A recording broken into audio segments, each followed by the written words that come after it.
We're hiring! A perfect candidate must love to cuddle and be prepared to do it for hours non-stop.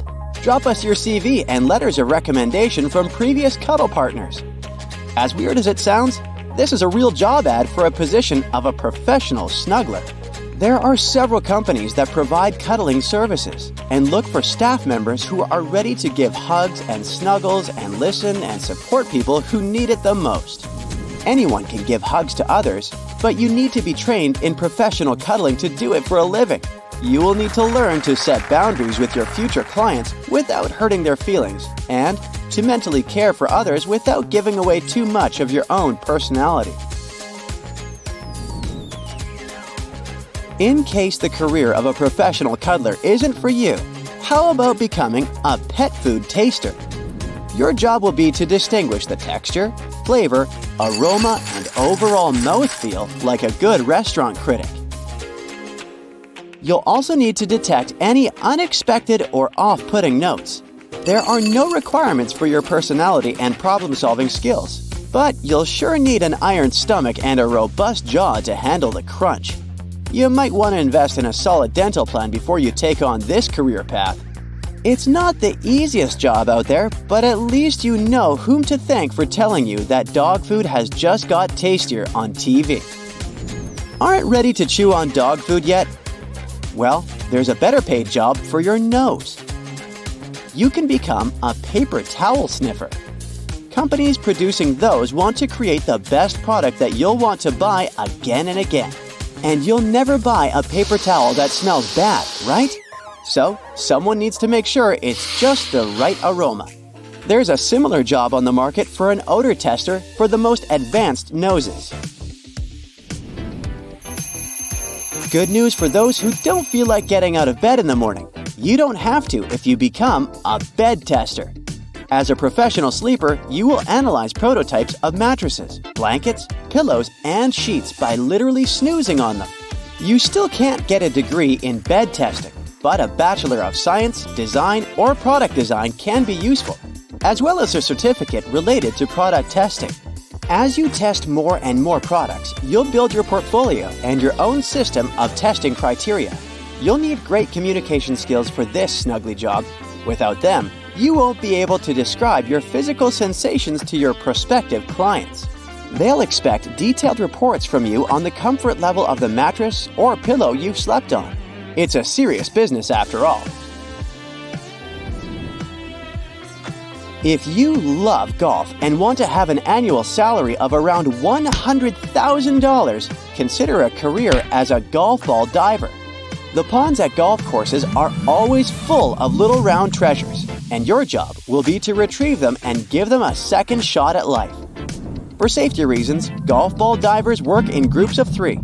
Equipped with standard scuba gear, 2 divers dive into dark, murky ponds, feeling around for lost golf balls by touch alone.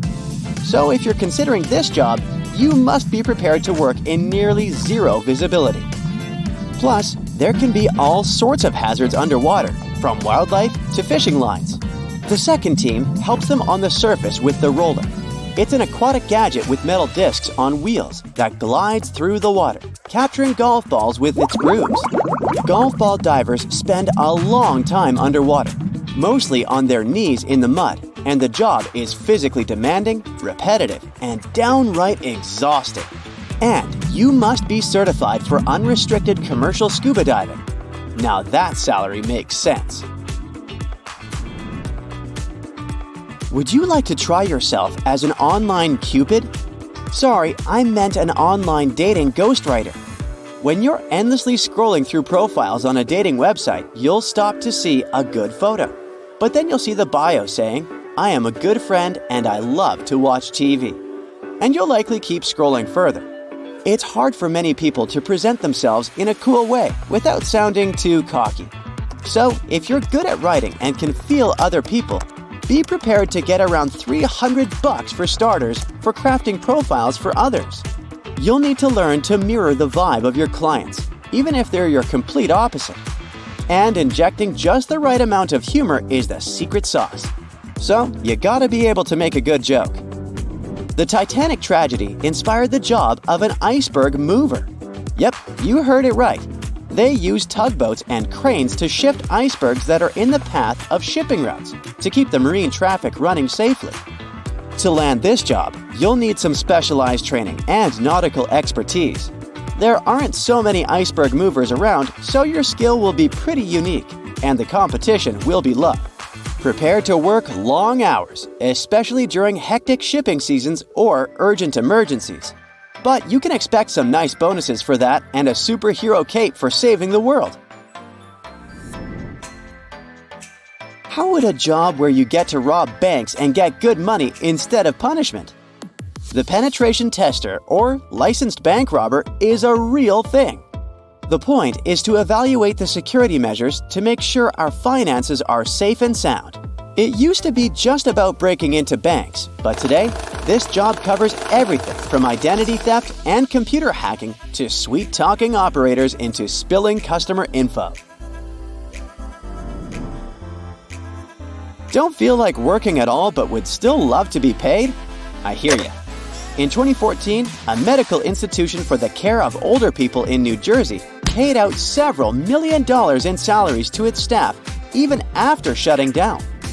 The nursing home, which used to cater to over 200 people, closed its doors, but most of the employees still showed up for work, just watching TV and playing games, since there were no patients around. In New Jersey, there's a law stating that if you work in a state entity that shuts down, you're entitled to your salary until you land another job. Fair enough, but the state government filed for an extension of the temporary dismissal period. So, employees got paid for a whopping 147 days of doing absolutely nothing. And since someone messed up the count of night shift workers, they kept raking in the cash for shifts while cozily sleeping at home. In the 1950s, researchers decided to unravel the mysteries of boredom. College students willingly signed up for an experiment that some deemed too cruel for animals. They were getting paid a good amount of money for those times, $20 per day, and spent time in beds in small spaces. They had special glasses limiting their vision, ear-blocking sponges, gloves, and wrist cuffs. They were sensory deprived to the max and left only with their own thoughts, occasionally interrupted by bathroom breaks and meals. At first, they pondered the usual stuff, personal problems, studies, maybe some number counting. But as things got more and more monotonous, they started getting blank periods when they weren't thinking about anything at all. And then they started seeing things, from simple lights and patterns to bizarre fantasies like a procession of squirrels with sacks over their shoulders. NASA has invited people to laze in bed for a couple of months several times over the years, and they're also paying for it. The goal here is to study the effects on the body when it's horizontal for extended periods. But it's not all comfy pillows and relaxation. Basic needs like showering, using the bathroom, and eating become a problem. And you'll be a subject of various measurements with medical staff poking you with instruments and not-so-fun procedures. I guess that job where you're supposed to taste pet food doesn't sound that bad after all. That's it for today. So hey, if you pacified your curiosity, then give the video a like and share it with your friends. Or if you want more, just click on these videos and stay on the bright side.